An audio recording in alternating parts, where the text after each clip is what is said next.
vois ma vie entière, il a son plan d'amour sur moi, sur ma carrière. Il veille chaque jour. Je ne sais rien d'avance, mais il me conduira en toutes circonstances. La grâce suffira.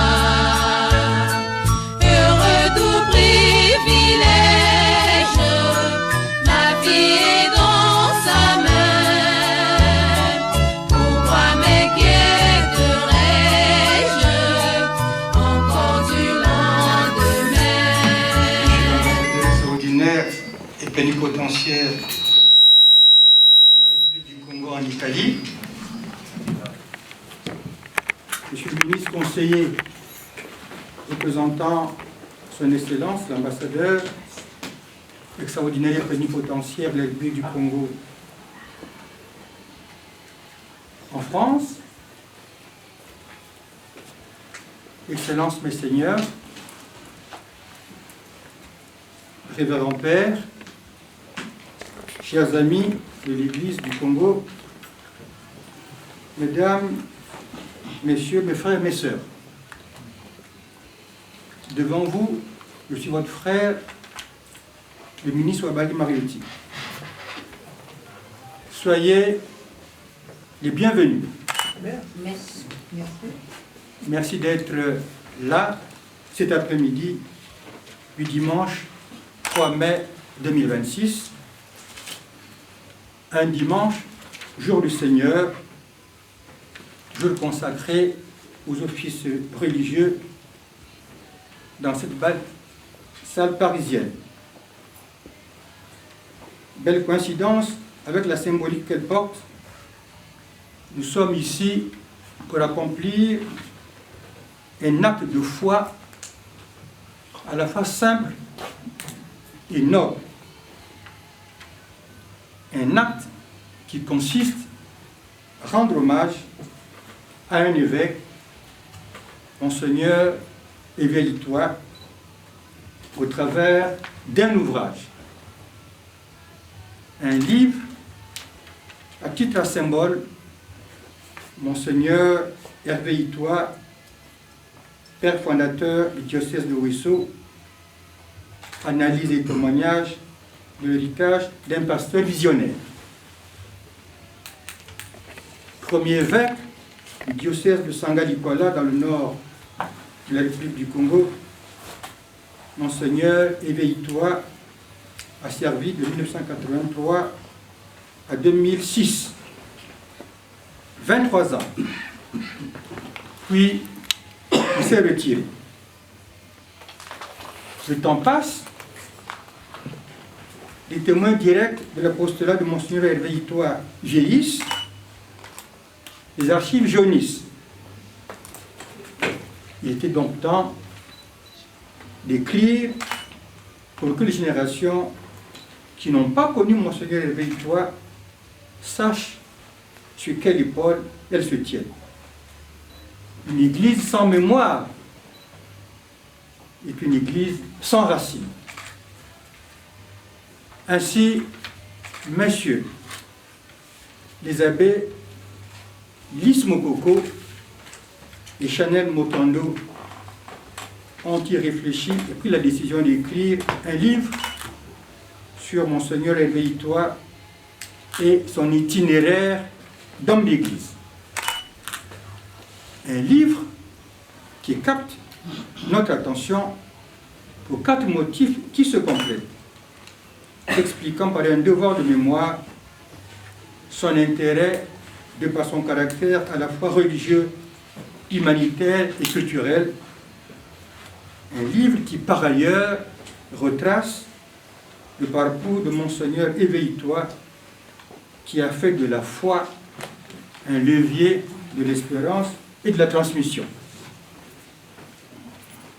Figure à plusieurs visages, qui sont pleins de respectabilité, de dignité, d'humanisme, Monseigneur Itoa est un évêque fondateur, le père des prêtres, c'est lui. Pasteur de brousse, lui également. Pas un pasteur qui méprise l'intelligence, mais celui qui voudrait une église qui pense et prie. Cerise sur le gâteau, Monseigneur est un homme de foi et de culture, passionné de lecture, de théologie, d'histoire et de poésie. Dans son apostolat, Monseigneur a encouragé les cantiques en langue locale, la recherche pour accroître le savoir et mieux étudier la parole de Dieu. Il pensait que l'Évangile devait épouser l'âme congolaise. À travers des témoignages et des analyses, l'ouvrage de Monseigneur, des messieurs les abbés Lys Mokoko et Chenel Motondo, il ressort la vie humaine, spirituelle et apostolique de Monseigneur Hervé Itoa, mettant en lumière son héritage institutionnel, son engagement social et son leadership pastoral. Son parcours constitue un véritable laboratoire d'expérience pour comprendre le travail pastoral bien fait et l'importance de transmettre cet héritage aux générations futures. Enfin, le livre est un récit d'inspiration célébrant un serviteur de Dieu qui a considéré les terres de la Sangha et de la Likwala comme des terres sacrées à chérir et à faire rayonner. Monseigneur Hervé Itoa, père fondateur du diocèse de Ouesso, écrit par messieurs les abbés Lys Mokoko et Chenel Motondo, naît aussi une grande estime de la valeur et de la haute considération que les deux prêtres accordent à Monseigneur dans son apostolat. Un livre qui croise la rigueur du témoin et la piété du spirituel. À deux, messieurs les abbés Lys Mokoko et Chenel Motondo restituent le bâtisseur et le pasteur qu'est Monseigneur Hervé Itoa, mais aussi l'homme face aux turbulences du temps et de l'époque pour que l'Église n'oublie pas l'un de ses pasteurs, Hervé Itoa. L'on pourrait s'étonner que la présentation d'un livre qui a créé au diocèse de Ouesso se déroule à Paris, loin de Ouesso. Il n'y a rien de particulier. En effet, le devoir de mémoire n'a pas de frontières. L'Église est universelle. Un diocèse du Congo a des fils à Rome, à Lyon, à Paris.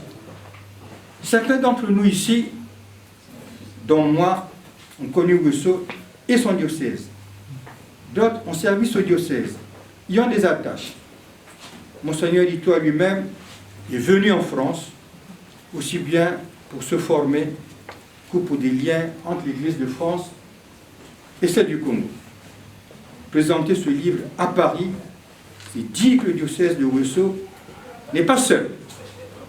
L'Église de France, que fréquentent les chrétiens de la diaspora congolaise, porte donc aussi l'histoire du diocèse de Ouesso. Dans l'écriture du livre, messieurs les abbés Lys Mokoko et Chenel Motondo, aux sensibilités humaines différentes, ont cependant une spécificité commune. C'est la parole de deux fils. Ce ne sont pas des universitaires étrangers qui écrivent. Ce sont deux prêtres du diocèse de Ouesso, fondé par Monseigneur Hervé Itoa. Ils y ont évolué, compatriotes de Monseigneur Hervé Itoa, ils sont des prêtres, c'est témoins. Leur ouvrage est un acte de piété filiale. Dans la Bible, honorer son père, c'est prolonger ses jours. Par le livre, les deux abbés prolongent les jours de Monseigneur Hervé Itoa parmi nous. Monsieur l'abbé Lys Mokoko est prêtre du diocèse de Ouesso depuis 2019. Il a levé la main. Il est titulaire d'un diplôme en philosophie et en théologie de l'Université catholique du Congo. Ce à quoi s'ajoute en préparation une thèse de doctorat en philosophie politique et titulaire des religions à l'Université catholique de Lyon. Le père Lys Mokoko est également chercheur, membre du laboratoire Ratzinger et de l'Association internationale des Amis d'Espinoza. En plus de l'ouvrage sur Monseigneur éveille-toi, coécrit avec l'abbé Chanel Motando, M. l'abbé Lys Mokoko est auteur de 2 autres publications. En 2021, Guérison et délivrance aujourd'hui aux éditions Médiaspol, Femmes, sujet de dignité et d'égalité, publié en 2023 aux éditions Connaissance et Savoir. Pour sa part, l'abbé Chanel Motando est également prêtre du diocèse de Ouesso. Il fut directeur du diocésain de l'école catholique de Ouesso et a enseigné la philosophie au lycée Saint-Pierre-Claver de cette ville.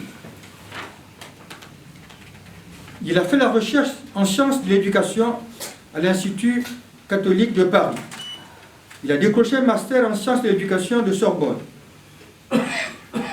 De nos jours, M. l'abbé Chanel Motando est doctorant en sciences de l'éducation à l'Université Paris 8 Vincennes Saint-Denis, parallèlement à sa mission pastorale dans le diocèse de Créteil. Auteur d'écrivains dont fondement M. les abbés Lys Mokoko et Chanel Motando s'est ajouté pour eux l'éloignement de l'ignorance du prêtre qui a veillé le diocèse. L'ignorance poussant à une incompréhension de certaines personnes, certaines cultures, il y aurait donc des conflits envers ceux-ci. Ce sont des esprits ouverts. Ils savent s'abaisser. Ils savent que Dieu, qui est amour et juste, haït les orgueilleux. Les deux ont de la vision. Ils s'attachent à prendre l'initiative et à œuvrer avec dévouement en tant qu'hommes de communion, autant des qualités essentielles pour leur sacerdoce. Aux toutes premières pages de ce livre, avant le texte principal, Madame la ministre Rosalie Kamanyamawa, actuelle ambassadrice extraordinaire plénipotentiaire de la République du Congo à Cuba, a écrit une préface. Monseigneur Itoa est un évêque fondateur, le père des prêtres, c'est lui. Pasteur de Brousse, lui également. Pas un pasteur qui méprise l'intelligence, mais celui qui voudrait une église qui pense et prie. Fondateur, et la vue juste, Messieurs les abbés Lys Mokoko et Chanel Motando, formés à l'enclume de Monseigneur éveille-toi, reprennent aujourd'hui le marteau. Leur livre n'éteint pas la braise, il entretient le foyer pour que le diocèse de Ouesso continue de battre son métal. Monsieur l'ambassadeur du Congo en Italie, Monsieur le ministre conseiller représentant l'ambassadeur du Congo en France, Excellences, Messeigneurs, Révérend Père, chers amis de l'Église du Congo, Mesdames, Messieurs, mes frères, cet après-midi, en vos noms, grâce au livre de Monseigneur éveille-toi, qui nous a permis de connaître Monseigneur éveille-toi, j'exprime mes remerciements à Monseigneur éveille-toi pour avoir accepté de servir un diocèse difficile, le diocèse de Ouesso, et de l'avoir aimé jusqu'au bout. Je sais que Monseigneur éveille-toi nous voit et il prie pour nous. Par ailleurs, toujours en vos noms, je tire mon chapeau à Messieurs les abbés Lys Mokoko et Chanel Motando, traduisant toute mon admiration pour la réalisation de leur livre précieux. Écrire sur son père demande du courage et de la tendresse. Messieurs les abbés Lys Mokoko et Chanel Motando ont ces qualités. leur travail est un héritage pour la postérité. L'église de Ouesso le leur doit à jamais. La mémoire n'est pas un tombeau, c'est une sémence. Puissent ceux et celles qui liront Monseigneur Hervé, père fondateur du diocèse de Ouesso, travailler à devenir eux aussi des bâtisseurs comme Monseigneur Hervé Itoa.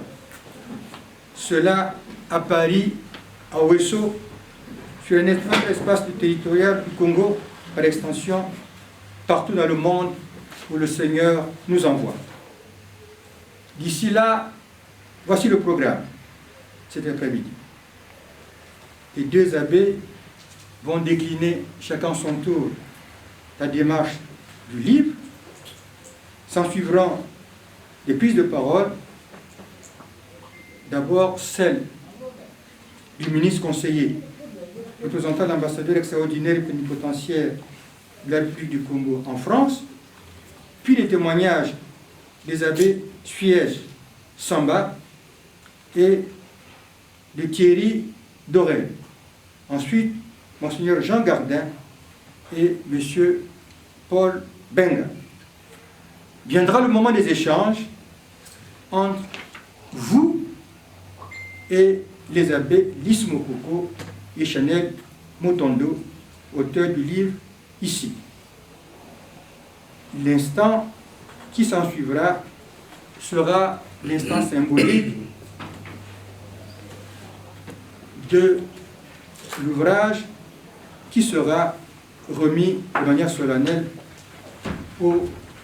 à notre Monseigneur. Selon la coutume, cette occasion sera laissée à ceux qui voudront d'acquérir le livre, de le faire dédicacer, parce que c'est un ouvrage à lire, à offrir, à faire voyager jusqu'à Ouesso, vers d'autres villes du Congo et ailleurs dans le monde où sont installées des communautés religieuses. Je vous remercie.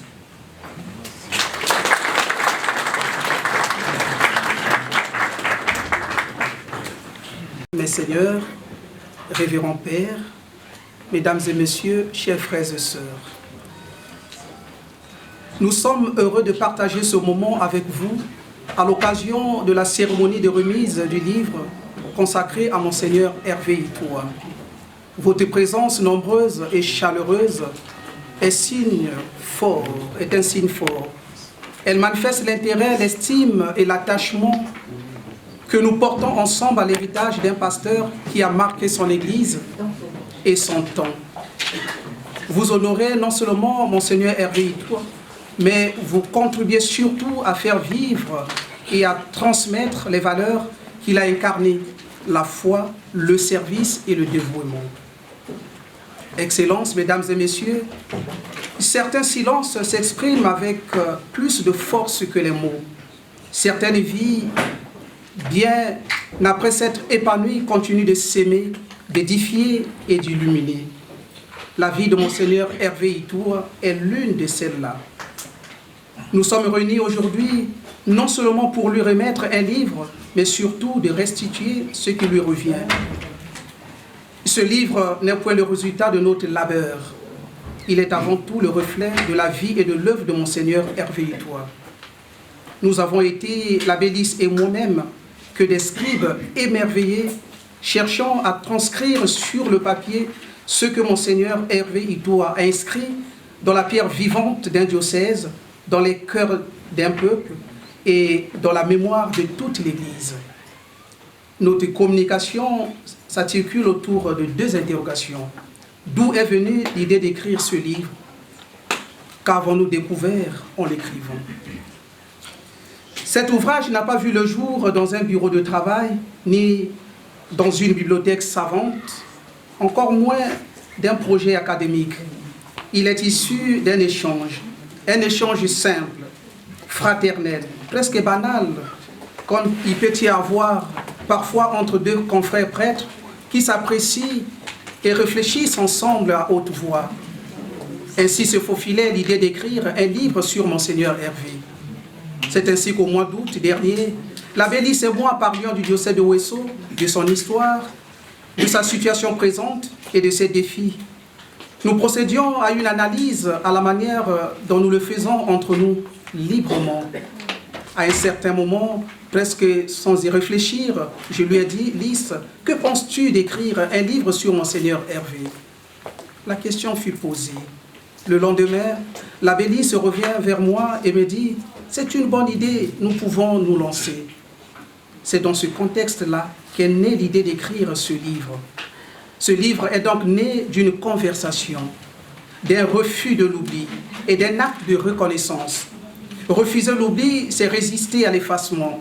C'est finalement affirmer que certaines vies méritent d'être gardées vivantes dans la mémoire. En effet, une famille, une institution qui transmet l'histoire de ses anciens reste plus solide. Oublier, c'est parfois perdre ses racines. Dire que la rédaction de ce livre est un acte de reconnaissance, c'est exprimer notre profonde gratitude envers un pasteur qui a marqué son temps et dont les réalisations résistent à l'usure du temps. Ce livre, nous l'avons intitulé « Monseigneur Hervé Itoa, père fondateur du diocèse de Ouesso, analyse et témoignage d'un pasteur visionnaire ». Je vous fais l'économie du choix du titre du livre. Ce point sera abordé tout à l'heure par l'abbé Lys dans la seconde partie de la présentation intitulée « L'architecture du livre ». Monseigneur Hervé Itoa, ces mots, nous les avons écrits, c'est vous qui les avez vécus. Vous les avez vécus dans la boue des pistes de forêt, dans les nuits des décisions difficiles. Vous les avez vécus dans la joie simple des baptêmes, des confirmations, des ordinations, des vœux des sœurs et des premières pierres posées. En écrivant ce livre, nous avons pu découvrir qu'un homme peut décider d'aimer son peuple jusqu'à s'y perdre, jusqu'à ne plus savoir où finit le berger, où commence le troupeau. Nous avons découvert qu'un évêque peut être un père, pas seulement un titre, pas seulement une croix pectorale, un anneau doré, mais un père dans le sens le plus profond du mot. Celui qui engendre, qui protège, qui espère, qui remet tout entre les mains de Dieu. Nous avons découvert que rédiger la biographie d'une personne que l'on pense connaître expose à une certaine surprise. Nous pensions vous connaître. Nous avions vécu sous votre autorité, écouté vos homélies, reçu vos directives pastorales. Cependant, en rassemblant les témoignages, en explorant les archives, en interrogeant ceux qui vous connaissent, nous avons pris conscience de l'ampleur de ce que vous avez accompli dans la discrétion. Les kilomètres parcourus sur des pistes difficiles pour rejoindre une communauté que personne ne visitait. Les nuits passées en prière pour un diocèse encore fragile. Les décisions courageuses, prises dans la solitude. C'est sans doute ce qui a inspiré le titre de ce livre, Monseigneur Hervé Itoa, père fondateur du diocèse de Ouesso. Ce livre que nous allons remettre à Monseigneur Hervé Itoa dans d'ici peu n'est pas un monument froid. C'est une lampe. Une lampe pour ceux qui demain marcheront sur les mêmes chemins que lui et qui auront besoin de savoir que d'autres sont passés avant eux et ont tenu bon dans les moments de doute. Ce livre est une invitation à recevoir cet héritage et à en être les gardiens vigilants. Une invitation pour les jeunes générations, car un peuple qui oublie ses bâtisseurs est un peuple qui désapprend à construire. Merci, Monseigneur, pour les prêtres, les religieuses, les scénaristes que vous avez formés. Merci pour les laïcs que vous avez relevés, pour les pauvres que vous avez soutenus et soignés. Merci pour votre vision, cette capacité rare de voir une cathédrale là où les autres ne voient qu'une clairière dans la forêt. Mesdames et messieurs, sur ce mot, eh bien, je donne la parole à l'abbé Lys pour la deuxième partie de notre intervention. Livre. Remercier particulièrement quelques personnes précieuses qui ont été de véritables jardiniers de l'œuvre qui nous rassemble en ces lieux. Je tiens à remercier la ministre Rosalie Kama Nyamayoua qui a honoré Monseigneur Hervé Itoa en acceptant de préfacer cet ouvrage avec des mots d'une profondeur remarquable que vous allez découvrir dans le livre. Qu'elles reçoivent ici l'expression fraternelle de notre gratitude et de notre reconnaissance infinie. Nous rappelons ici la communion de cœur et de pensée avec Monseigneur Armand Brice Ibombo, actuel évêque de Ouesso, qui a fraternellement salué la sortie de ce livre en rédisant sa joie de voir cette période importante de l'histoire diocésaine être mise en valeur et en perspective de manière inédite. J'exprime mon immense joie et mes remerciements fraternels à l'abbé Chanel, co-auteur de ce livre, pour cette merveilleuse expérience scientifique et littéraire commune, et surtout pour la complicité de vision, la collaboration ayant permis la dynamique rédactionnelle laborieuse, patiente et rigoureuse de ce livre. Un bouquet de remerciements aux sœurs servantes du Seigneur du diocèse de Ouesso, à Lydie Apendi, aux laïcs du diocèse de Ouesso, à Monseigneur Jean Gardin, ici présent, aux abbés Moïse Mayindou, Charles Mabiala, Narcisse Elenga Yasso, Jean-Louis Vourbia, Ibata Roni, pour les nombreux et bienveillants témoignages qui font vibrer les pages de cet ouvrage. Ces remerciements témoignent que le livre que nous présentons modestement aujourd'hui est le fruit d'un excellent travail de mutualisation des efforts. En présentant officiellement ce livre Mémoire aujourd'hui, nous saluons fraternellement ceux et celles qui se trouvent à travers le monde et qui ont connu, travaillé, aidé, accompagné, porté et pris encore pour Monseigneur Itoie. Nous leur disons merci pour leur communion de cœur et de pensée. Monseigneur Hervé Itoie, père fondateur du diocèse de Ouesso, paru aux éditions Connaissance et Savoir, ici en France, n'est nullement une hagiographie, mais c'est une biographie missionnaire et pastorale de Monseigneur Hervé Itoie. À travers ce livre modestement rédigé, c'est le diocèse de Ouesso lui-même qui retrace la narration de son identité fondatrice à travers une trilogie de questions essentielles. Comme diocèse, d'où vient-il réellement? Où va-t-il aujourd'hui? Et qu'est-il devenu? Ce livre que vous allez lire et savourer n'est pas simplement une invitation littéraire vague portée sur la figure de Monseigneur Itoie, mais il s'agit au fond de découvrir la première période de l'histoire du diocèse de Ouesso, situé dans la partie septentrionale du Congo. C'est ainsi qu'il questionne et révèle les défis en jeu, encourage les ouvriers apostoliques actuels et accompagne en toile de fond les dynamiques missionnaires en cours dans le diocèse. Il ne s'agit pas dans ce livre simplement d'un élan mémoriel, mais surtout d'un acte de réappropriation narrative inédite de notre propre histoire diocésaine. Ce livre est un livre de mémoire collective à double destinataire, c'est-à-dire tout en étant une véritable offrande pure que les ouvriers missionnaires de Monseigneur Itoie lui offrent avec révérence de son vivant, puisque vieillissant, il fructifie encore, et je constate qu'il garde sa sève et sa verdeur. Il est aussi un livre qui s'adresse fortement et avec espérance aux héritiers actuels de Monseigneur Itoie, afin qu'ils construisent les nouveaux sillons d'une véritable éthique missionnaire et d'une évangélisation des profondeurs dans les terres sacrées de la Likwala et de la Sangha. Il y a donc au cœur de ces livres un appel vribond lancé aux héritiers missionnaires de Monseigneur Itoie, afin qu'ils s'inspirent courageusement de son leadership ecclésial, de son inventivité pastorale et de sa créativité missionnaire. C'est dans cette logique que ce livre se veut être un réel parcours de réflexion pastorale et de méditation spirituelle sur ce que le Dieu créateur a accompli à travers l'onction apostolique de son serviteur, Monseigneur Hervé Itoie, et du peuple de Dieu, de la Sangha et de la Likwala. Ce livre n'est pas une réhabilitation de Monseigneur Itoie, mais une profonde marque de reconnaissance pour les fondations apostoliques posées et qui font la grande fierté de notre diocèse.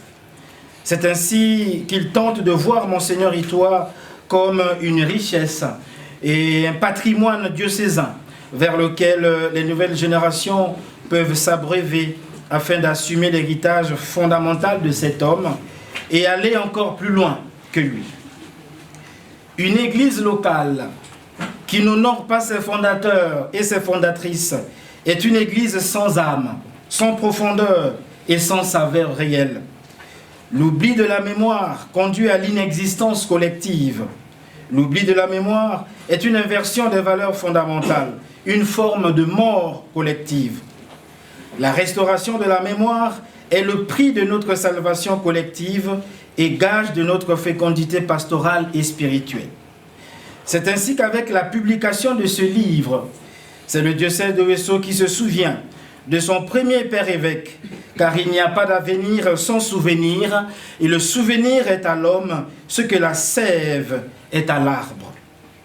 Comme vous allez le constater, cet ouvrage va nourrir, faire vivre et rayonner l'histoire du diocèse de Ouesso comme un témoignage vivant et édifiant à la suite du Christ. Ce livre, qui est un antidote contre la conscience artificielle et la culture de l'oubli de nos anciens dans la foi, tente de décrire l'immensité de l'œuvre apostolique, pastorale, missionnaire, vocationnelle et catéchétique de Monseigneur Hervé Itoie. Monseigneur Hervé Itoie n'est donc pas qualifié de père fondateur par un heureux hasard de l'histoire, mais parce qu'il est, par la volonté du Tout-Puissant, celui qui a posé avec audace et espérance les fondations spirituelles, matérielles et communautaires de ce diocèse de Sangalikuala.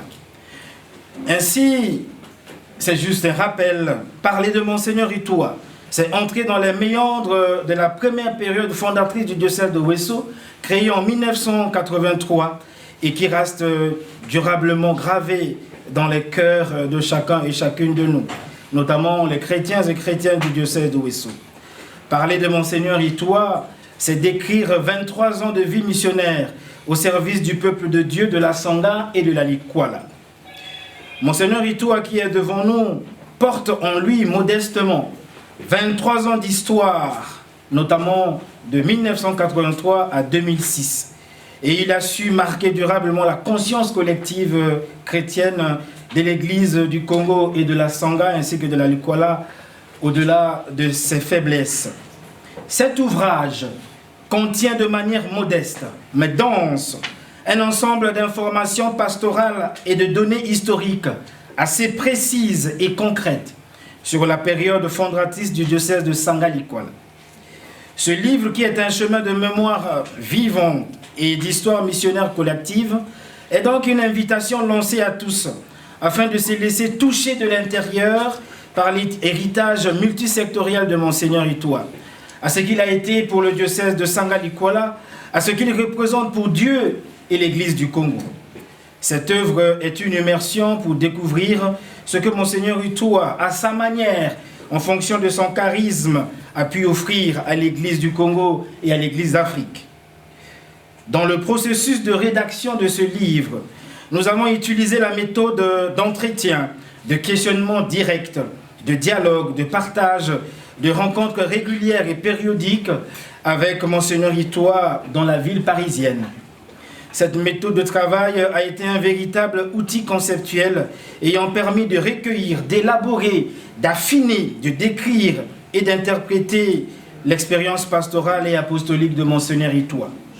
C'est à travers cette méthodologie de travail que nous avons acquis progressivement la modeste conviction selon laquelle la figure de Monseigneur Itoie constitue une école pastorale et missionnaire qui peut inspirer positivement les jeunes générations de chrétiens d'aujourd'hui. L'ossature et l'architecture de ce livre, qui raconte l'itinéraire d'un homme de foi et d'espérance, s'articulent autour de 3 grandes parties subdivisées en 9 chapitres.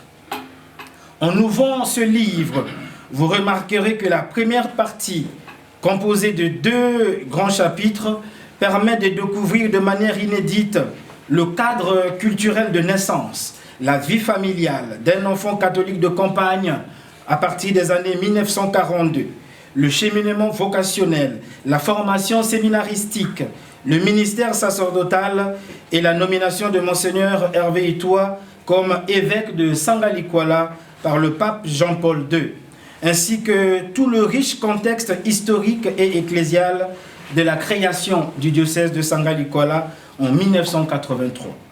La deuxième partie du livre, organisée autour de 4 chapitres, devient le moment qui nous introduit au cœur des difficultés missionnaires d'un nouvel évêque. Ses stratégies de sollicitation et d'accueil des ouvriers apostoliques, sa pastorale des vocations, la quête des congrégations religieuses internationales et la création audacieuse d'une congrégation religieuse diocésaine qui, en 2026, totalise ses 25 ans d'existence. À travers cette deuxième partie, le lecteur découvrira avec joie toute la grande vision de formation de Monseigneur Hervé Itoa, notamment la construction du séminaire à 8 km de la ville de Ouesso et son investissement conséquent dans la création des écoles catholiques dans la Sangha. Les écoles catholiques qui apportent une contribution éducative de taille dans l'apprentissage et l'alphabétisation. Ces écoles catholiques qui accompagnent la mission éducative de l'État et de la nation congolaise. Cette partie tente aussi de révéler tout l'engagement social de Monseigneur Hervé Itoa, notamment son rapport paternel et fraternel avec les peuples autochtones, souvent marginalisés, sa proximité avec les chefs traditionnels et les autorités civiles de la Sangalikuala.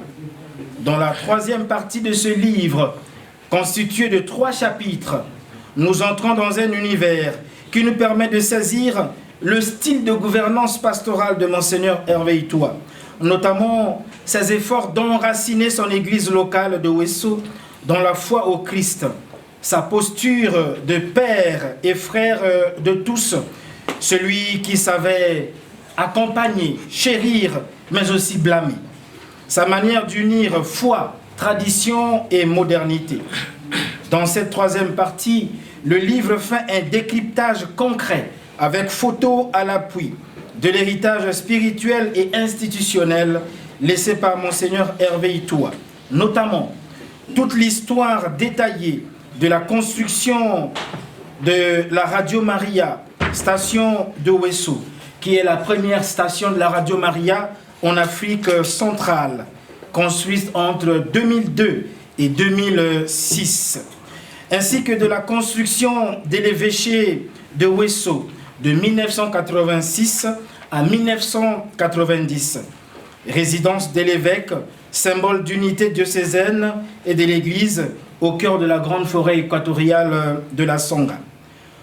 En s'appuyant sur la richesse de cet engagement pastoral et missionnaire quotidien, le livre propose alors de faire de Monseigneur Itoa une source d'inspiration pour l'Église congolaise et africaine, parce que, comme pasteur, il a su voir plus loin pour la gloire de Dieu.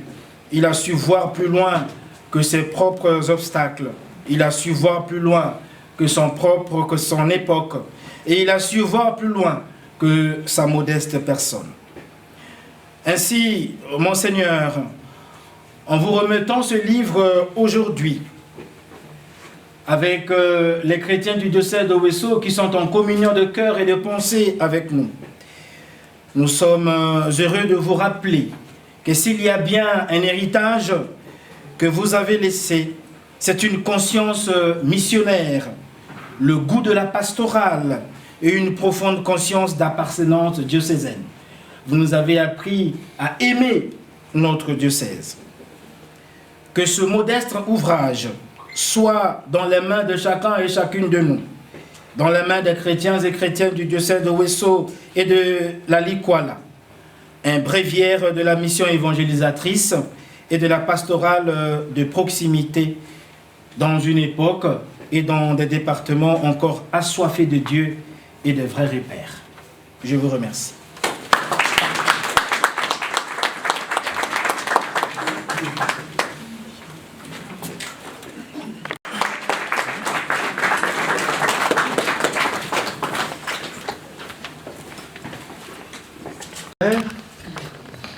Vos prêtres, vos compatriotes, tous les deux se sont investis pour écrire. Pour saluer, honorer votre apostolat dans la partie nord de notre pays, précisément dans les diocèses de la Dipala et de la Sangha. En tout cas, ce soir, nous sommes heureux que tous les deux ils aient travaillé à sortir ce livre et solennellement, je vous demande qu'ils vous le remettent.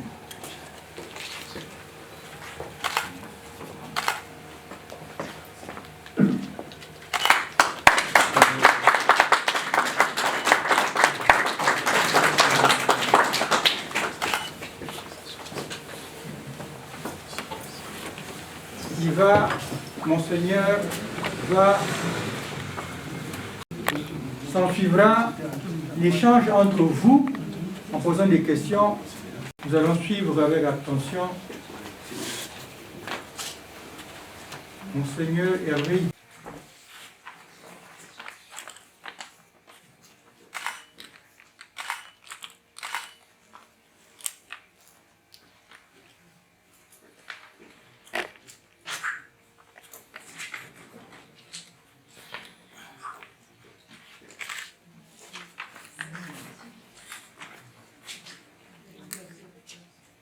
Merci. Grand merci à vous tous, sans exception, qui avez répondu volontiers à l'appel de Chanel.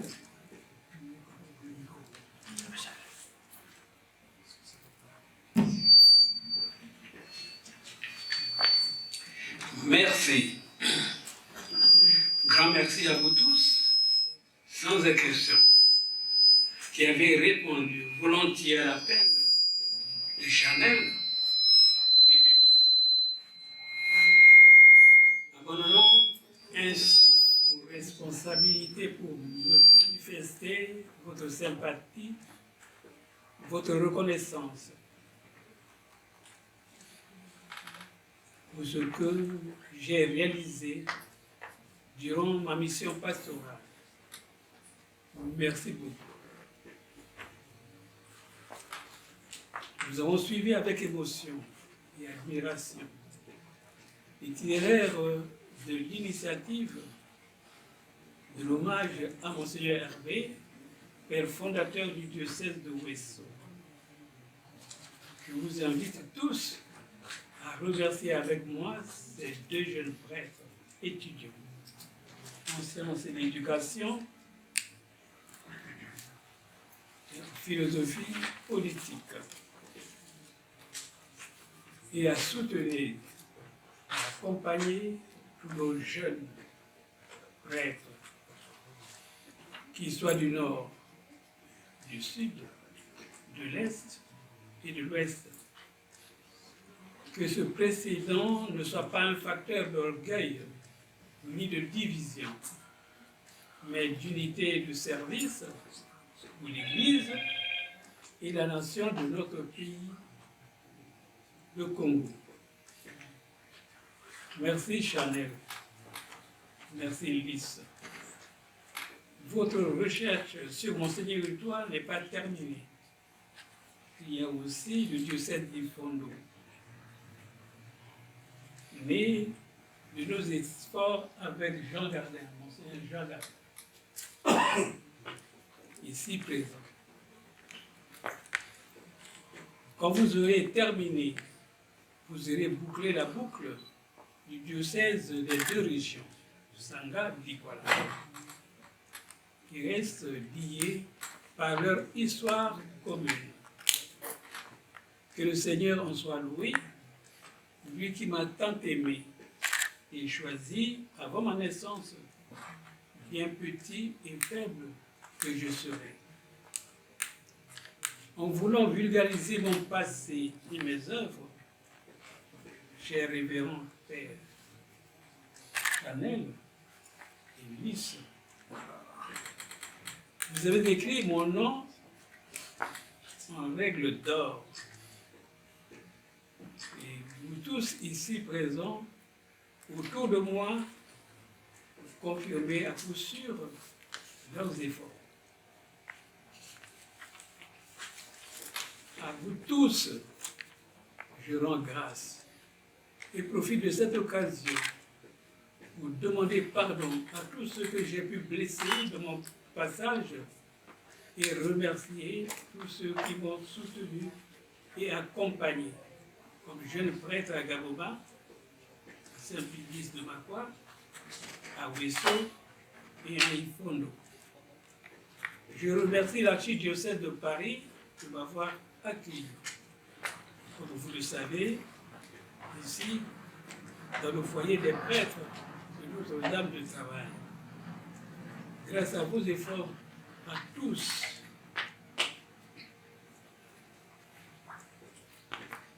je vous remercie et je vous rends grâce pour que cette rencontre se termine en beauté. Merci encore une fois, affection et bénédiction apostolique. Amen. Nous allons passer la parole au ministre conseiller représentant son Excellence l'ambassadeur extraordinaire plénipotentiaire de la République du Congo. Mes seigneurs, messieurs les abbés, mesdames, messieurs, en vos rangs, qualités et fonctions. Permettez-moi, de prime abord, de rendre grâce à Dieu, qui est le maître des circonstances des temps, qui nous a permis d'être aujourd'hui en ces lieux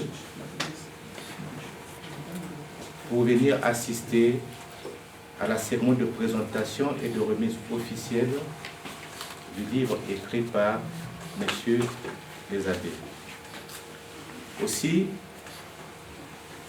au nom de monsieur l'ambassadeur Rodolphe Adada, remercier Monseigneur Hervé Victoire de l'invitation qu'il a adressée à l'ambassade du Congo en France pour venir assister à cette cérémonie.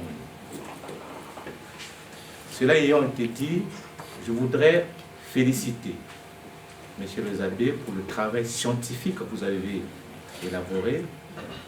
Ce travail contribuera sans doute à retracer l'histoire vivante de l'Église de notre cher pays. C'est un travail de transmission qui servira le futur.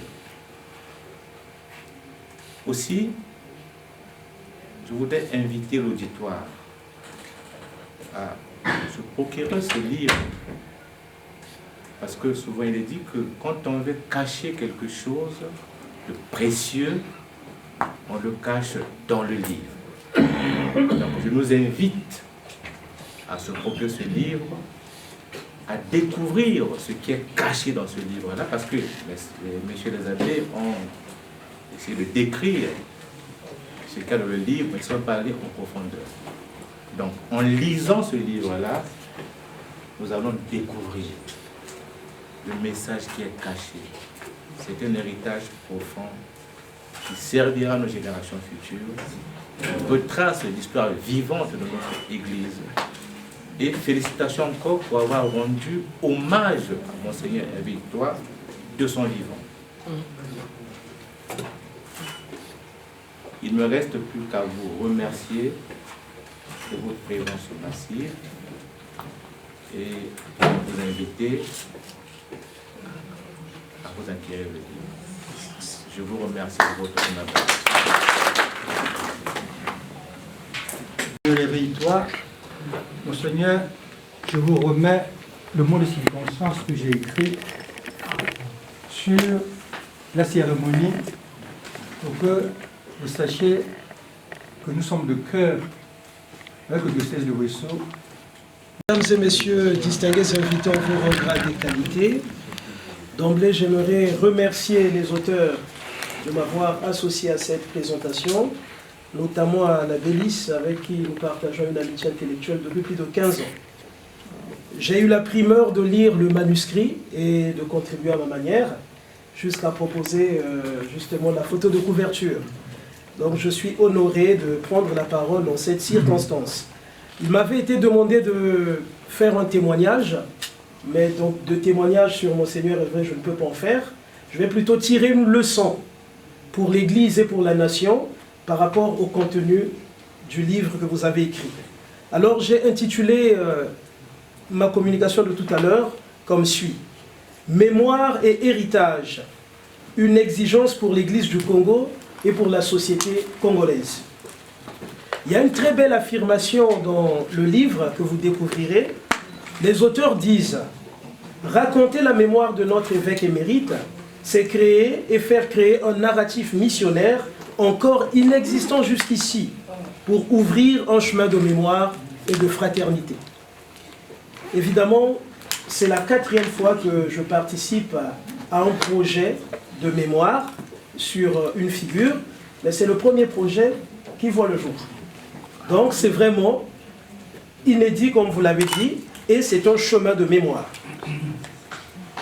Faisons l'éloge de ces hommes glorieux qui sont nos ancêtres. En eux, le Seigneur a opéré de glorieuses merveilles. Il a manifesté sa grandeur dès l'origine. Siracide, chapitre 44, versets 1 à 2. Le livre consacré à Monseigneur Itoa, père fondateur du diocèse de Ouesso, nous donne l'occasion de réfléchir à une question plus vaste que la trajectoire d'un évêque. Bien sûr, l'ouvrage part d'une figure précise, d'un homme d'église, d'un pasteur, d'un fondateur. Mais à travers cette figure, il nous oblige à regarder plus loin. Il nous conduit à méditer sur la place de la mémoire et de l'héritage dans la vie d'une église, mais aussi dans la construction d'une société. Ce livre repose sur une conviction forte. Aucune communauté ne peut vivre durablement si elle ne sait pas d'où elle vient. Une église, comme une nation, ne se construit pas seulement avec des projets, des institutions, des bâtiments ou des discours. Elle se construit aussi avec une mémoire. Elle se construit avec des visages, des sacrifices, des commencements, des fidélités, des épreuves, des transmissions. C'est pourquoi la mémoire n'est pas un simple retour sentimental vers le passé. Elle est une condition de maturité. Elle est ce qui permet à une communauté de comprendre son identité, d'assumer son histoire et de préparer son avenir. Voilà l'affirmation forte de ce livre. À partir de ce livre, nous pouvons donc dire que la mémoire joue d'abord un rôle de reconnaissance, et ils l'ont bien exprimé les auteurs. Reconnaître, c'est refuser l'ingratitude. C'est admettre que nous ne sommes pas les premiers. C'est comprendre que ce que nous appelons aujourd'hui notre église locale, nos paroisses, nos communautés, nos vocations, nos structures pastorales, nos œuvres éducatives et sociales, tout cela a été rendu possible par d'autres. Avant nous, des hommes et des femmes ont marché, prié, enseigné, bâti, évangélisé, accompagné. Certains ont été connus, d'autres sont restés anonymes. Certains ont laissé des noms dans les archives, d'autres n'ont laissé que des traces dans les consciences. Mais tous appartiennent à l'histoire réelle de l'Église. Dans cette perspective, le livre sur Monseigneur Hervé Itoa est important parce qu'il pose un acte de reconnaissance envers une figure fondatrice. Il ne s'agit pas simplement de dire qu'un évêque a existé. Il s'agit de dire que son ministère a participé à la naissance, à la structuration et à la consolidation d'une église locale. Mais reconnaître un héritage ne signifie pas enfermer une personne dans l'éloge. La mémoire chrétienne n'est pas une fabrication de héros irréprochables. Elle n'est pas non plus une idéalisation naïve du passé. Elle est une lecture croyante de l'histoire, une relecture, pourrait-on dire. Elle sait que Dieu agit à travers des hommes réels, avec leurs qualités, leurs limites, leurs intuitions, leurs combats et parfois leurs fragilités aussi. C'est pourquoi l'importance de la mémoire n'est pas de fabriquer une légende. Elle est de discerner qu'une vie a rendu possible. Elle est de discerner ce qu'une vie a rendu possible. Dans le cas de Monseigneur Itoa, ce que le livre donne à voir, c'est d'abord un héritage de fondation. La notion d'héritage est centrale dans ce livre. Un héritage n'est pas simplement ce que l'on reçoit, c'est ce que l'on accepte de faire vivre. On peut recevoir un héritage et le gaspiller. On peut recevoir une mémoire et la laisser mourir. On peut hériter d'institutions, de paroisses, d'œuvres, de vocations et ne pas comprendre le prix qu'elles ont coûté. C'est ici que le livre devient une interpellation pour l'Église du Congo aujourd'hui. L'Église du Congo a besoin de connaître davantage sa propre histoire. Elle doit écrire l'histoire de ses diocèses, de ses paroisses, de ses évêques, de ses prêtres, de ses religieuses, de ses catéchistes, de ses familles chrétiennes, des écoles, de ses œuvres sociales, de ses martyrs ordinaires, de ses témoins silencieux. Une Église qui ne raconte pas sa propre histoire court le risque d'être racontée par d'autres, ou pire, de ne plus être racontée du tout. Elle risque de perdre la mémoire de ses combats, de ses intuitions pastorales, de ses enracinements culturels et de ses responsabilités. Le livre le souligne fortement. Nous avons besoin de savoir comment l'Évangile a pris chair chez nous, comment il a rencontré nos langues, nos villages, nos familles, nos blessures, nos joies, nos traditions, nos résistances et nos espérances. L'Église universelle ne supprime pas les histoires locales. Elle les assume, elle les purifie et les élève. C'est ici que l'héritage ecclésial rejoint la société congolaise. Car ce problème de mémoire ne concerne pas seulement l'Église. Il concerne toute notre société. Le Congo, comme beaucoup de sociétés africaines, a parfois du mal à conserver, écrire et transmettre ses propres mémoires. Beaucoup de vies importantes disparaissent sans archives. Beaucoup de témoins meurent sans avoir été interrogés. Beaucoup d'expériences collectives se perdent parce qu'elles n'ont pas été mises par écrit. Beaucoup de figures locales qui ont pourtant bâti des écoles, soigné des malades, formé des générations, pacifié des communautés ou transmis des valeurs, restent dans l'ombre. Or, une société qui perd sa mémoire devient une société fragile. Voilà, l'abbé Lys l'a répété tout à l'heure, il n'y a pas d'avenir sans souvenir. Elle peut être riche en événements, une société, mais pauvre en conscience historique. Elle peut avoir des héros, mais ne pas savoir les transmettre. Elle peut avoir des institutions, mais ne plus connaître ceux qui les ont fondées. Elle peut avoir des valeurs, mais ne plus savoir d'où elles viennent.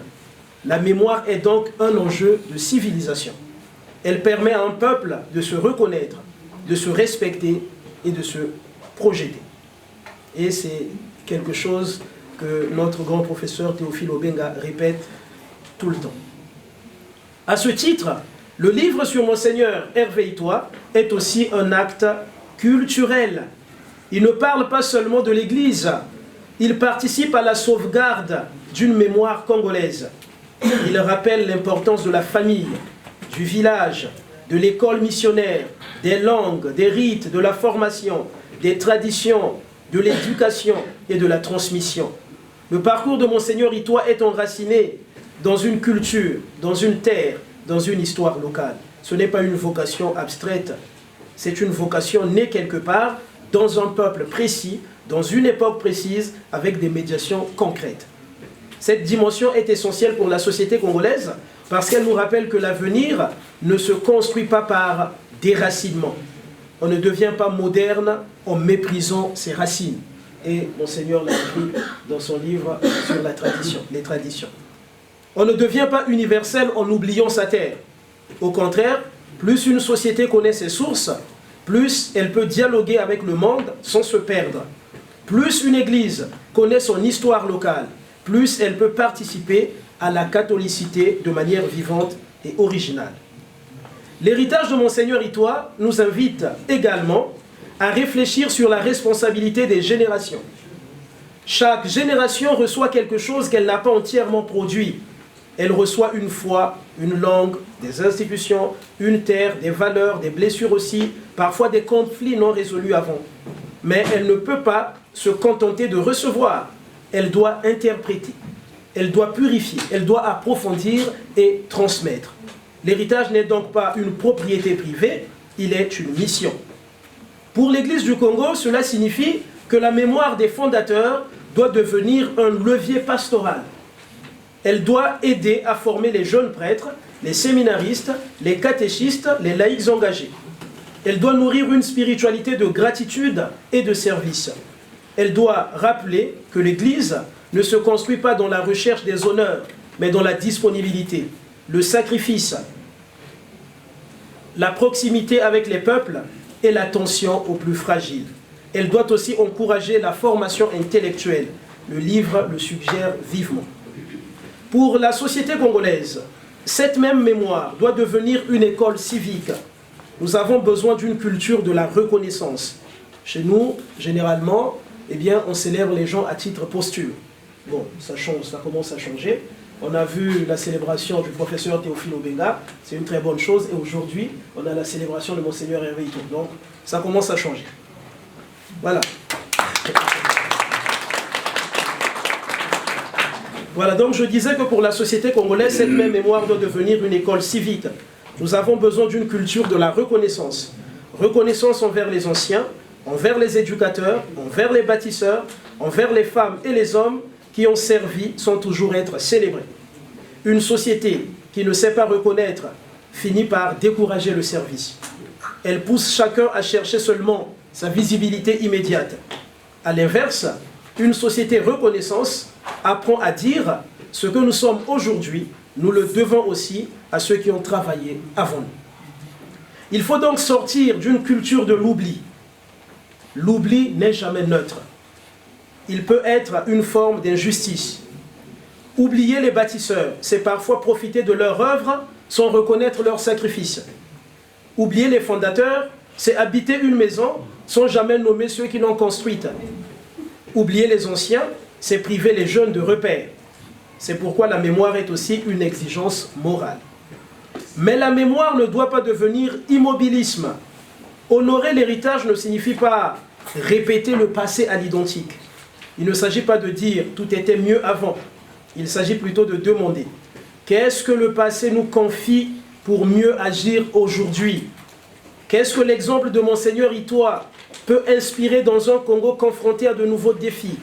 Défis de formation, de cohésion sociale, de justice, de pauvreté, de gouvernance, d'éducation, de transmission des valeurs, de dialogue entre tradition et modernité.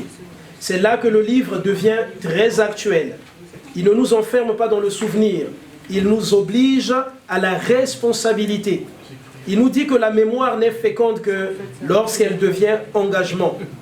Se souvenir de Monseigneur Itoa, ce n'est pas seulement évoquer son nom, c'est poursuivre autrement et dans un autre contexte le travail de construction, de formation, d'évangélisation, de structuration et de service qu'il a incarné. En définitive, il faut bien finir quelquefois, l'importance de ce livre tient à ce qu'il transforme une trajectoire individuelle en question collective. Voilà, de Monseigneur Itoa, on peut se poser plusieurs questions. À travers Monseigneur Itoa, le livre nous demande que faisons-nous de nos anciens? Que faisons-nous de nos héritages? Que transmettons-nous aux générations qui viennent? Quelle mémoire voulons-nous laisser? Quelle église voulons-nous bâtir?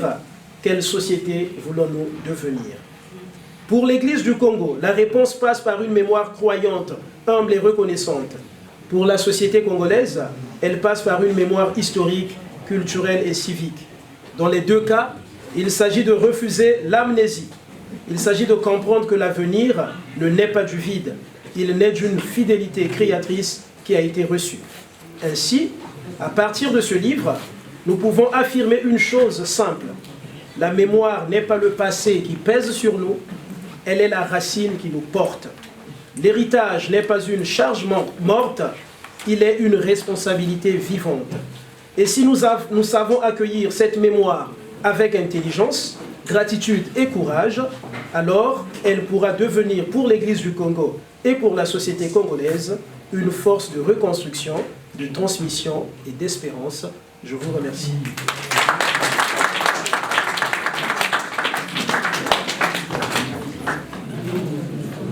Le tour revient à l'abbé Thierry Dorel.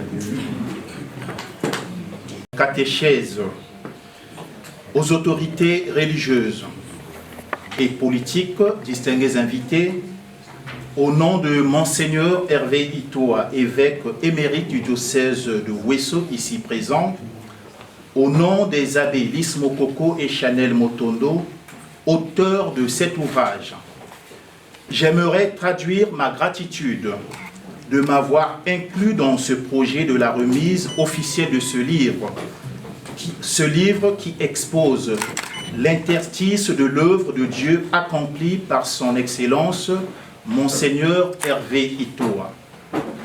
Comme tout chercheur qui se livre à un exercice intellectuel pour essayer de comprendre la pensée d'un auteur, je me suis permis, après avoir lu et relu l'ouvrage biographique sur Monseigneur Hervé, de me questionner de la manière suivante. Sous quel degré d'inclinaison devrais-je aborder ma réflexion? La réponse me fut certaine et efficace dans le chapitre 8 et 9 qui traitent respectivement de l'héritage spirituel de Monseigneur Hervé d'un côté et comment ce legs demeurera source d'inspiration de l'Église locale et africaine. C'est à juste titre que j'ai soutenu ma réflexion sur l'héritage catéchétique de Monseigneur Hervé Itoa et son impact aujourd'hui qui est porteur d'espérance dans notre diocèse. La persistance des expressions et des répétitions vocables citées par les auteurs dans l'ensemble de cet ouvrage, à savoir la catéchèse, le catéchiste, l'évangélisation, la transmission de la foi, la formation des catéchistes, l'accompagnement des catéchumènes et enfin la célébration des sacrements d'initiation chrétienne reviennent plus d'une trentaine de fois. Ces répétitions traduisent un rythme catéchétique et gravent une image dans l'esprit du lecteur et me poussent à conclure sans risque de me suborner que Monseigneur Hervé était aussi un vrai catéchète. D'ailleurs, l'évêque l'est toujours, confère le Munus Dociendi, qui offre à l'évêque la charge d'enseigner, de prêcher l'évangile, de veiller à la transmission de la doctrine chrétienne et de donner des catéchèses. Tout cela, il a fait dans un souci de voir un jour des productivités. S'il y a eu autrefois des catéchistes qui ont échelonné cette mission, comme la révérende sœur Elisabeth Eyomayoma, Papa Bokongo de Pikonda, Papa Dir à Ouesso, Papa Ebeze, Jean Angulo, Sylvain Bigobo, Papa Nganongo de Pokola, pour ne citer que ceux-ci, sont là des figures, des catéchètes qui ont marqué la catéchèse dans notre diocèse, sous les encouragements et la vision de Monseigneur Hervé. Aujourd'hui, il y a bien plus.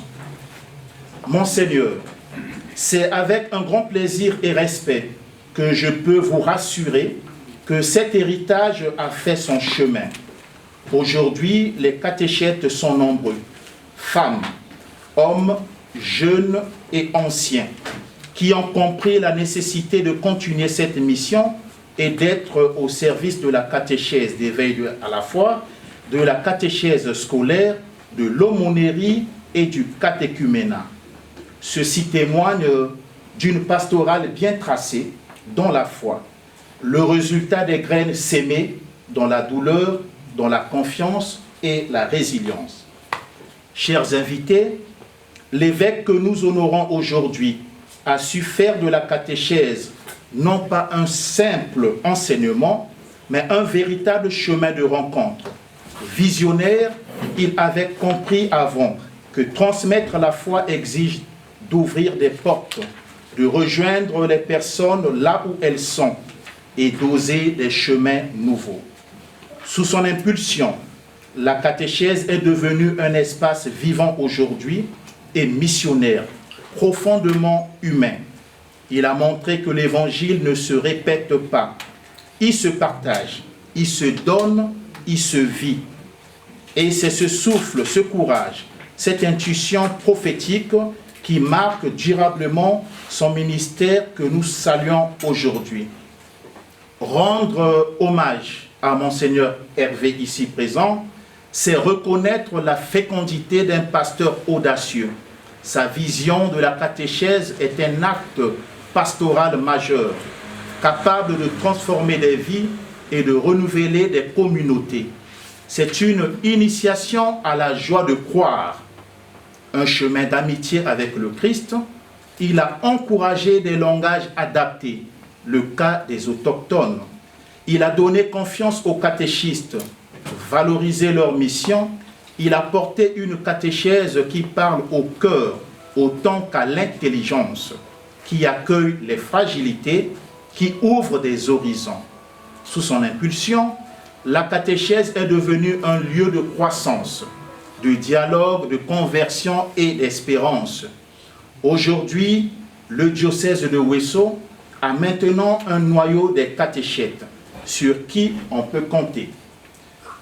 Il en est de même pour les prêtres qui ont été vos séminaristes hier, dont moi qui vous parle. J'attache un vif intérêt dans le domaine de la catéchèse, c'est ce qui justifie ma présence ici en France et en formation, afin de répondre une préoccupation pastorale et diocésaine, comment former les catéchistes à l'ère actuelle, défis et enjeux dans notre église locale de Ouesso. Monseigneur Hervé Itoua, votre ministère fut un phare pour le diocèse de Ouesso. Par votre vision catéchétique, vous avez éclairé la route de ceux qui cherchent Dieu et ouvert les chemins nouveaux pour annoncer la bonne nouvelle. Ainsi, votre grandeur d'esprit nous bouscule et permet d'oser. Comme disait Saint Eugène de Masneau, oser grand comme le monde. Nous rêvons grand et portons désormais des projets dans notre diocèse qui constituera à créer un lieu de formation pour les catéchètes qui a pour finalité de renforcer le savoir-faire et savoir-être dans l'être du catéchiste. Nous rêvons aussi d'un projet de construction d'un centre diocésain de la catéchèse qui aura pour vocation de consolider les acquis, de réguler, d'innover et de se dépasser dans les pratiques et manuels catéchétiques. Désormais, vous pouvez en être fiers, car votre esprit a saisi la continuité de vos œuvres. Monseigneur Hervé Itoua, si l'histoire est le récit des événements passés, pour vous, l'histoire serait l'art de raconter ceux qui ont marqué et façonné le monde. Ainsi interprété, vous venez d'être inséré dans la théologie de l'histoire chrétienne. Votre histoire est ancrée désormais dans la grande tradition ecclésiale et en même temps dans la grande tradition africaine, vers une immersion mystique dans la grande savane de la Cuvette, ainsi que dans les deux grandes forêts de la Songa et l'Ikwala, et dont les grands dépositaires resteront les peuples autochtones que tu as tant aimés, chéris et accompagnés. Pour finir, Monseigneur, vous avez atteint l'âge de la contemplation. Je vous recommande ce verset des bâtisseurs. Tu es Petros, et super anc Petram, aedificabo ecclesiam meam, qui se traduit: tu es pierre, sur toi je bâtirai mon église. Eh bien, vous l'avez fait. Désormais, c'est à nous, la postérité consciente, de perpétuer votre héritage. Je vous remercie.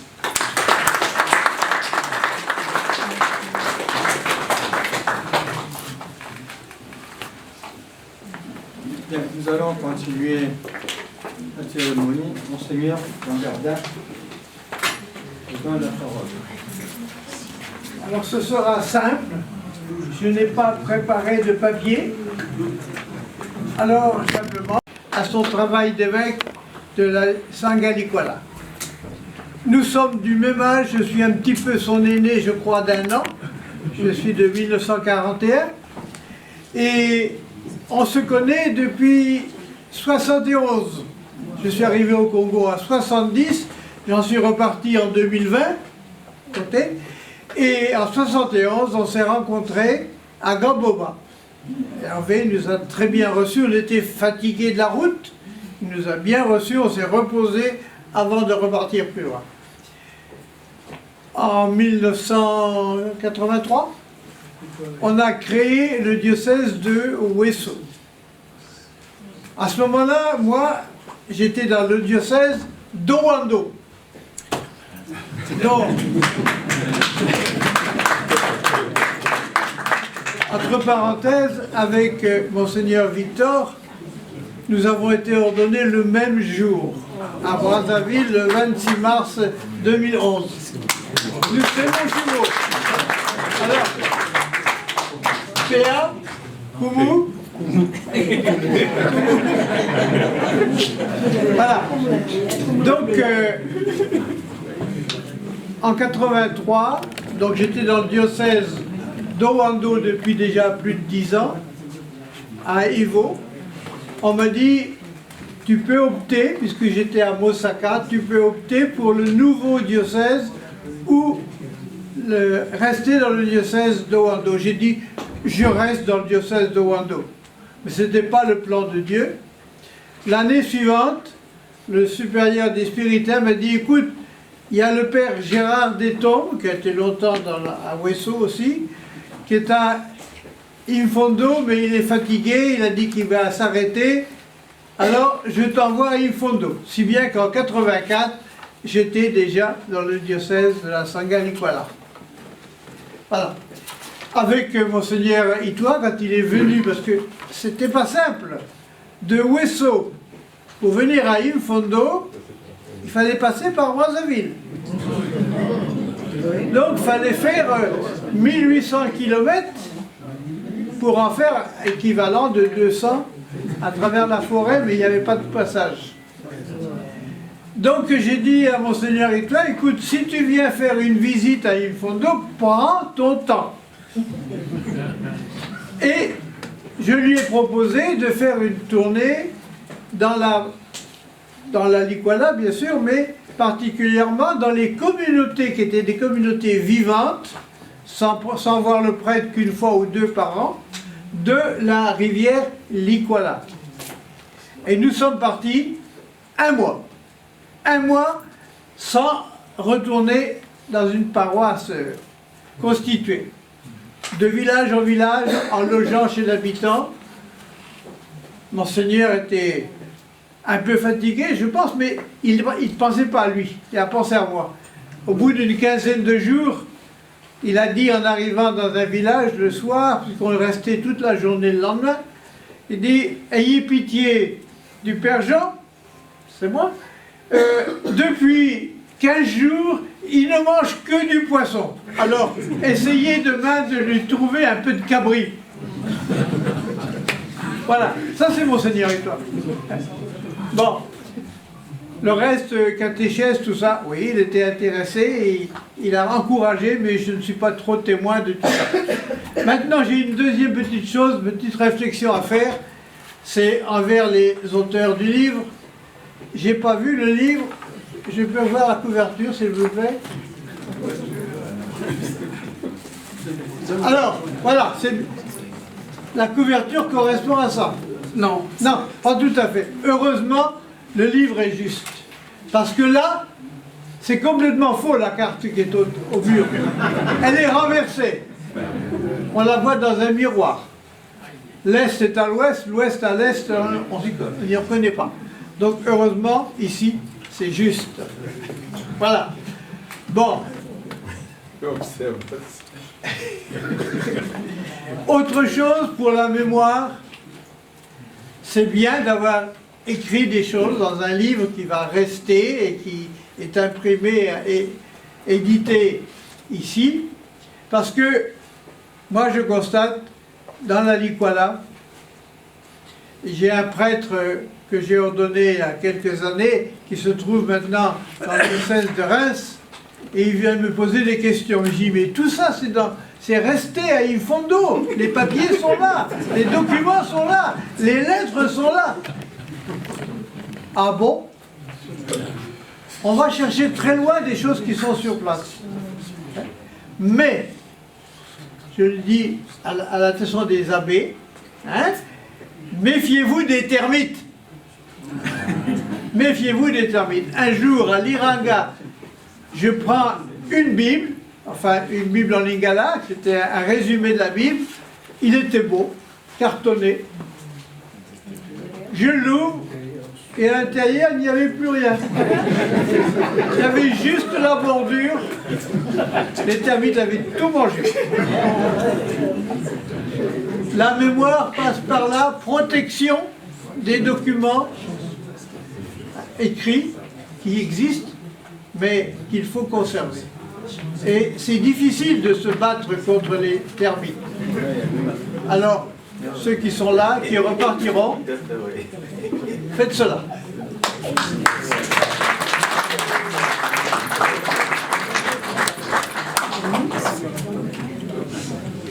Bien.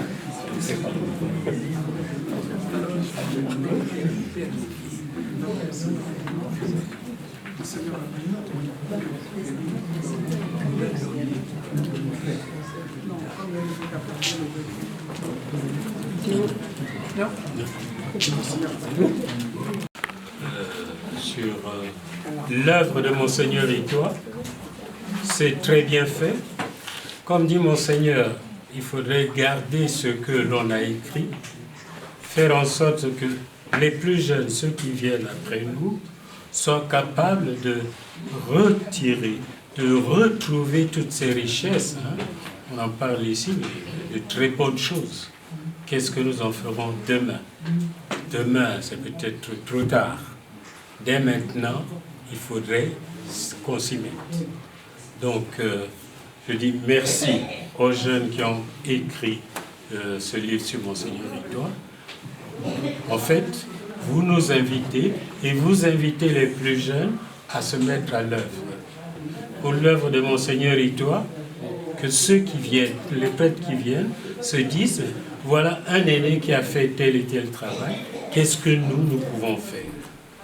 Et qu'ils se mettent à travailler pour le bien de toute l'Église, pas seulement de l'Église de la Likwala Sangha, mais l'Église du Congo. Et puis finalement, il y a beaucoup de prêtres, même de la Sangha Likwala, qui se retrouvent par ici. Et c'est l'Église de Jésus-Christ qui est dans notre monde. Et un monde qui va où? Parce qu'il y a toutes ces guerres qui viennent. Est-ce que ça va se terminer un jour? On ne sait pas. Bon.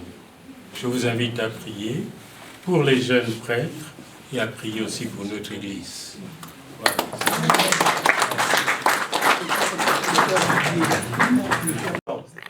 Je suis arrivé au Nord Congo en 1866.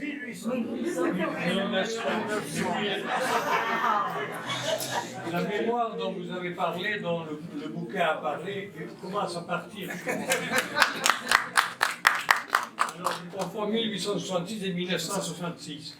Je suis arrivé au Nord Congo en 1966. Et en 1966, j'ai été affecté à l'Ekana, qui est le pays des Bakukuya, une ethnie Tégué. Au bout de quelques temps, on m'a dit, mais ici, ils ne parlent pas lingala. Lingala, c'est zéro. C'est pour les colons. C'était des Congolais qui me disaient ça. Les femmes ne le connaissent pas. Il faut que tu apprennes le Kikukuya. Et je me suis mis à cette langue qui avait 15 000 locuteurs sur place. Il y en avait 5 ou 6 000 ailleurs, mais il y en avait 5 000 sur place. Et c'est à ce moment-là que je m'y suis mis, accroché. J'ai toujours eu beaucoup de mal. Finalement, j'ai découvert un peu le Kikuya et j'ai écrit à la fin de la vie, à la fin de mon séjour à l'Ekana, les 4 évangiles. C'est avec ça que nous faisions l'animation pastorale. Et je suis arrivé à Ouesso en 80. Et nous nous sommes vus, surtout, Monseigneur a été sacré à Brazzaville en 83. J'étais à l'Écana, mais le père Birling était à l'ordination. Moi, j'étais à Ouesso pieusement, et je n'ai rencontré l'évêque que de passage à Ouesso, qui est venu pour déposer ses bouquins et continuer sa recherche encore une année. Il est revenu l'année d'après et nous nous sommes retrouvés, surtout en 85, à mon retour de l'année pastorale. Et j'ai travaillé 3 ans avec lui à Ouesso. C'est là que je l'ai connu et que nous avons pu faire la tournée de Souanké en Lingala, mon petit Lingala, le plus grand chez les Fautes, et puis sur le fleuve à Picunda. Donc j'ai gardé un bon souvenir de... Je m'épanouissais assez bien dans les tournées. Et nos tournées voisinaient dans les 1 mois. Alors au cours d'1 mois entre Saint-Bé et Souanké, c'était un mois assez riche pour moi et pour le partage avec mes confrères. C'était là que l'on apprenait le mieux. Et puis ce que j'ai retenu de Monseigneur, Hervé, toi, la mémoire qu'il faut ça, excusez-moi. Ce que j'ai retenu, c'est ce souci qu'il avait du diocèse de Infondo avec celui de Ouesso. Il arrivait à faire tourner l'un et l'autre en descendant à Brazzaville, remontant à Infondo, redescendant et revenant à Brazzaville. Ça, c'est ce qui m'a le plus marqué. Et puis j'ai beaucoup retenu le travail de mémoire que l'on a dit. Je me dis, c'est vrai, la mémoire, c'est quelque chose qui nous fait vivre et qui nous projette un peu dans l'avenir, et qui nous dit qu'est-ce que vous êtes en train de faire. Mais je n'ai pas eu de grande chance de correspondre avec Monseigneur Hervé, mais qui m'a quand même nommé curé de Ouesso, et puis à qui j'ai dit au revoir 3 ans après. Voilà. Merci à vous tous.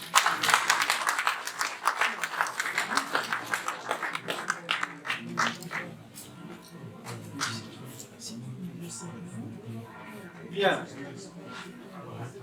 De ne pas sortir, de ne pas partir avant la fin de la séance parce qu'il y a un panier pour une quête qui va circuler. Premièrement, c'est pour les jeunes prêtres et deuxièmement, c'est pour la paroisse de Notre-Dame de Travail. Merci. Bon, nous allons passer la parole à M. Paul Benga. M. Paul Benga. Jean-Pierre. S'il vous plaît, suivez un peu. Bien, merci pour avoir pris du temps sur vous et vous présenter cet après-midi pour cette cérémonie en hommage. S'il vous plaît, s'il vous plaît. Moins de bruit, s'il vous plaît. Alors, il y a toujours des interférences. Bon, enfin, je vais essayer de parler lentement pour qu'il n'y ait pas trop l'effet des interférences. Bien, je disais que nous avons suivi les interventions des auteurs de ce livre,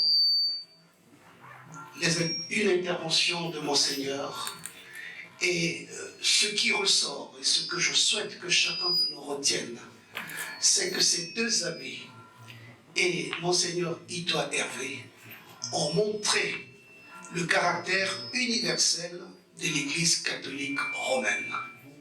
Un grain a été semé et nous avons l'intervention de Monseigneur Jean Gardin qui vient de le dire. Il a été au Congo et d'autres encore ont été au Congo. Ils ont été en mission au Congo. Et là, par les écrits de ces 2 abbés, on montre bien que ce sont les Congolais qui prennent le relais, qui sont donc en train de faire de telle sorte que le grain qui a été semé par la mission catholique depuis la métropole et il y a une prise en charge des Congolais. Cette prise en charge qui se fait entre ceux qui croient en Dieu à travers l'Église catholique et ceux qui gèrent le Congo, notre pays, administrativement et politiquement.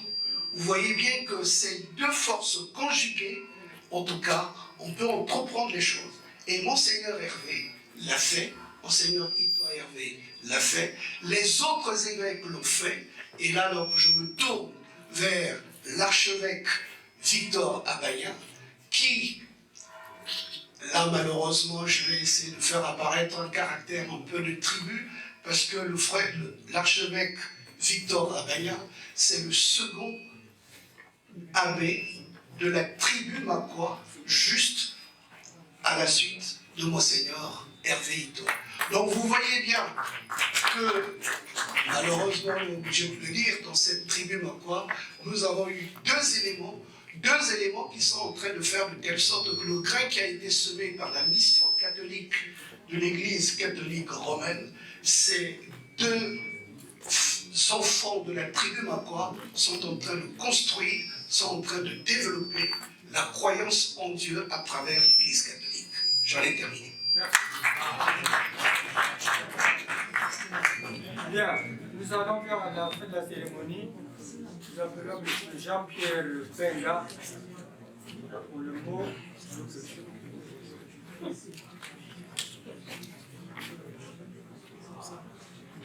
Chers tous, en vos rangs grades et qualités, merci pour la parole qui m'est accordée. Je viens partager un témoignage sur le parcours de Monseigneur Hervé Itoa, notamment son choix de vie, sa foi et sa mission. Au nom de notre famille, je remercie l'archidiocèse de Paris d'avoir accueilli notre frère dans la communauté paroissiale de Notre-Dame du Travail. Merci à vous tous ici présents pour l'intérêt porté à la culture, à la foi et au vivre ensemble. Merci également aux abbés Chanel et Lys pour cette initiative de partage et de réflexion. L'ouvrage présenté aujourd'hui, consacré à Monseigneur Hervé Itoa, est un travail remarquable. Il nous interpelle sur la valeur du baptême, de la prière et de la foi. Félicitations aux auteurs pour leur engagement, leur rigueur et leur esprit d'équipe. Ce livre constitue une mémoire précieuse pour l'Église universelle, de générations passées, présentes et futures. Mon témoignage porte sur le choix déterminant de Monseigneur Itoa dès sa jeunesse, à travers son baptême, inspiré par la parole de Dieu, Jérémie chapitre 1, verset 5. Il a compris très tôt sa vocation. Son choix d'un parrain âgé, Apollinaire Aya, époux de Bassa, premier baptisé et marié en l'église saint apôtre de Makwa, homme de foi et de prière. Ce choix, disais-je, a été décisif dans son cheminement spirituel. Cela rappelle que nos choix personnels orientent profondément notre destinée. Je puis vous affirmer que les liens avec la famille spirituelle à ce jour sont restés indélébiles. En témoigne la présence des uns dans la salle. Le mot de passe adoptif qui les identifie est Mouatara, en langue makwa, en langue akwa, qui se traduit par enfant du père ou simplement enfant de la maison, naturellement transmis de génération en génération. Les fruits de ce parcours sont à ce jour: premier prêtre et évêque makwa, père fondateur du diocèse de Ouesso, évêque, leader, visionnaire et bâtisseur. Son action s'est traduite par l'évangélisation, la formation, la construction d'infrastructures, églises, écoles, séminaires, radios, la conception, la composition des chansons religieuses et le développement intégral. Il a le mérite d'avoir impulsé, suscité, drainé des vocations en famille et dans son environnement en produisant des prêtres, des religieux et religieuses, des pasteurs, des chrétiens engagés, des mouvements d'apostolat des laïcs, des fraternités catholiques.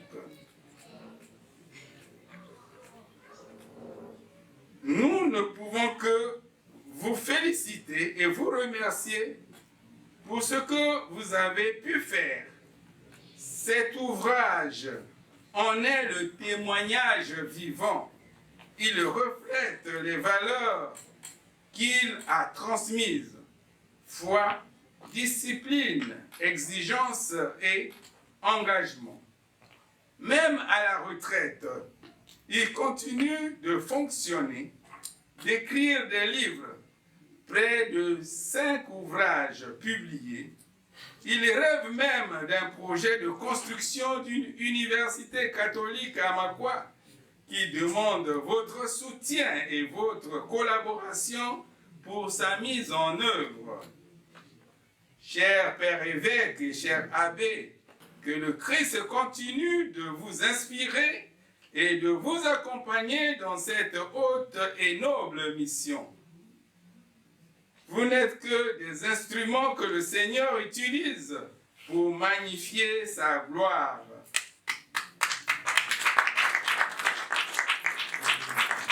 Rendons grâce à Dieu pour toutes ces merveilles.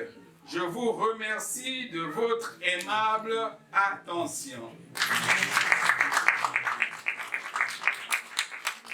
Une petite observation à faire par rapport à ce que Monseigneur Jean Cardin a dit, que son livre, sa Bible, a été détruite par les termites.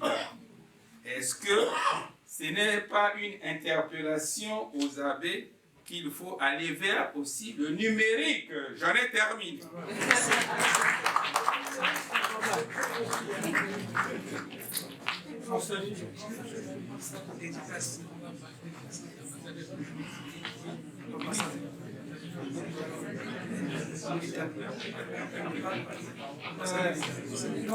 Monseigneur demande si notre ambassadeur en Italie, notre frère le ministre Henri Osebi, Henri Otemba me dit quelque chose.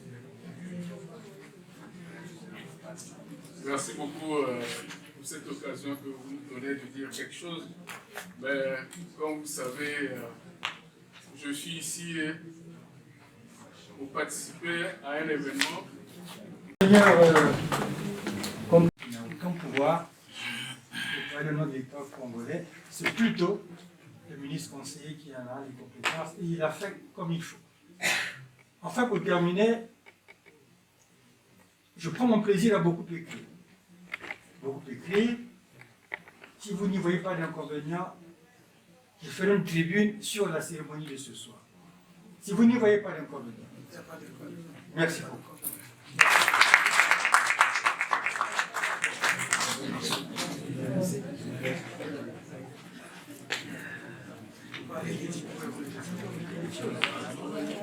Bon, il y a eu une séance de dédicace. C'est une séance de dédicace. Donc, ceux qui ont acquis le manuel, ceux qui ont lu le livre, vont bien certainement demander à Monseigneur de dédicace. Et à la fin de tout ça, nous clôturons la cérémonie par un petit vin d'honneur que Monseigneur nous offre aimablement. C'est d'abord la dédicace. Je ne sais pas d'argent, c'est vous qui offrez. C'est vous qui offrez, c'est pas moi. Ceux qui ont acquis le livre peuvent se présenter ici. Monseigneur peut dédicacer. Les auteurs, pardon, les auteurs. Dans la Likwala, j'ai un prêtre que j'ai ordonné il y a quelques années. Le ministre conseiller a fait pour moi de faire dire que c'était un parent.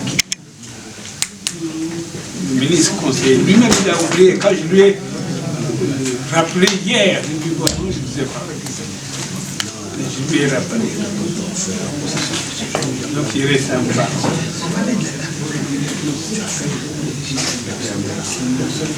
Et puis aussi, celle qui remplace le ministre Sebi, le ministre du Congo à l'UNESCO. C'est qui? Il n'y a personne là. C'est qu'il y a représentant du... Il avait promis, le ministre Sebi avait promis de passer, mais il avait 3 rendez-vous. Et une fois, j'étais à Pointe-Noire, il partait à Brazzaville, il m'a dit, Monseigneur, nous avons telle situation. J'ai dit, je peux m'approcher à vous. Il a dit oui. Il dit, bon, si tu arrives demain à 8 h à l'aéroport de Maya, tu pourras prendre l'avion avec moi. Je suis arrivé, mais je pars avec mon chauffeur, mon frère m'a donné une voiture, on est arrivé en retard à l'aéroport. L'avion sauta, les hélices tournaient déjà. Et le ministre aussi était dans l'avion, on a essayé d'arrêter pour le prendre.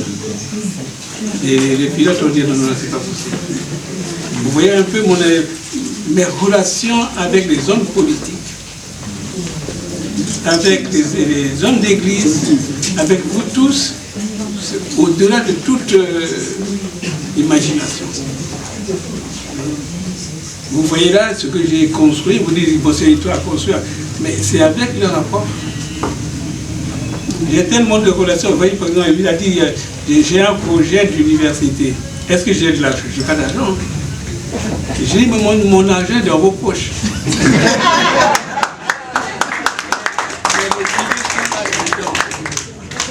Les idées sont dedans. Quand je me pose, je dis mais monsieur le ministre, moi j'ai un projet là, comment on va faire? Et je fais sortir de l'argent de vos poches. Je n'ai pas d'argent dans les poches, mais j'ai les idées dans la tête surtout. Dans vos temps, donc mes parents, tous vous êtes mes parents. Merci.